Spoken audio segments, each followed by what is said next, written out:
Hi guys, আজকে সকাল থেকে খুব ইচ্ছা করছিল যে অনুকূল ঠাকুর মন্দিরে যাব। তো যেমন ভাবনা তেমন কাজ।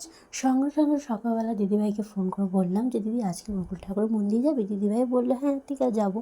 তো দিদিভাই একেবারে নিয়ে বাড়ি থেকে অনুকূল ঠাকুর মন্দিরে চলে গেছিলো, তারপরে আমিও গিয়েছিলাম, কিন্তু প্রার্থনাটা করতে পারলাম না, একটু লেট হয়ে গেছিলো। বাট যাই হোক, আগে কিন্তু পিপি আর ঠাম্মির সাথে আমি মন্দিরে আসতাম, কিন্তু এখন পিপির মাঝে সাঝে শরীরটা খারাপ হয় বলে আসতে পারে না, আর ঠাম্মির বয়স হয়েছে বলে হাঁটতে পারে না, তাই ঠাম্মিও আসতে পারে না। বাট যখন তখন আমার টাইম হলে আমি একটু চলে আসি বাবার কাছে। আর এইবারে কিন্তু আমার পায়ে চোট লেগেছে, সেই অবস্থায় আমি বাবার কাছে এসেছি। তো যাই হোক, আমার বোনপো যেখানে চুপচাপ আমার পাশে বসে বাবার নাম গান করছে, এটাই হচ্ছে আমার কাছে খুব খুব খুব আনন্দের। আর সবথেকে ভালো লেগেছে কী বলতো, যখন ঠাকুরের নাম গান হচ্ছে দেখতে পাচ্ছ কী সুন্দর ছোটো ছোটো হাতে তালি মারছে। আর এখানে দিদিভাইয়ের আমি যখন ঠাকুরের গানে উলু দিচ্ছিলাম, তখন কিন্তু আমার বোনপো দেখে ও উলু দিচ্ছে, তোমরা লক্ষ্য করেছো অবশ্যই। বাট যাই হোক, আমাদের এখানে ঠাকুরের নাম গান হয়ে যাওয়ার পরে তারপরে বাবার কাছে গিয়ে একটু দর্শন করলাম, বাবার কাছে একটু পয়সা দিয়ে তারপর সবাই মিলে বেরিয়ে পড়লাম প্রসাদ নিয়ে। তো দেখতে পাচ্ছ আমাদের মন্দিরের সামনে কিন্তু একটা চায়ের দোকান ছিল, ছোটোবেলা থেকে এনার কাছে চা খাই। তো ওনার কাছে চাটা খেয়ে তারপর যখন আসলাম তখন দেখি এই 14 নম্বরে এখানে যে একটা শীতলা মন্দির আছে সেখানে পুজো হচ্ছিলো।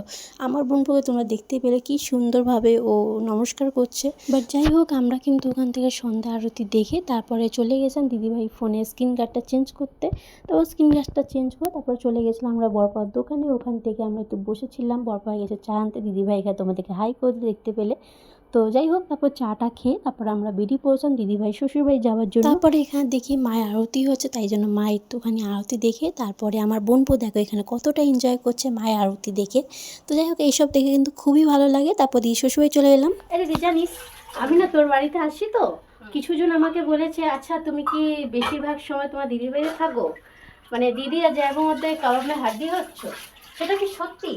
বাড়ি আসবি না কি ওদের বাড়ি যাবি?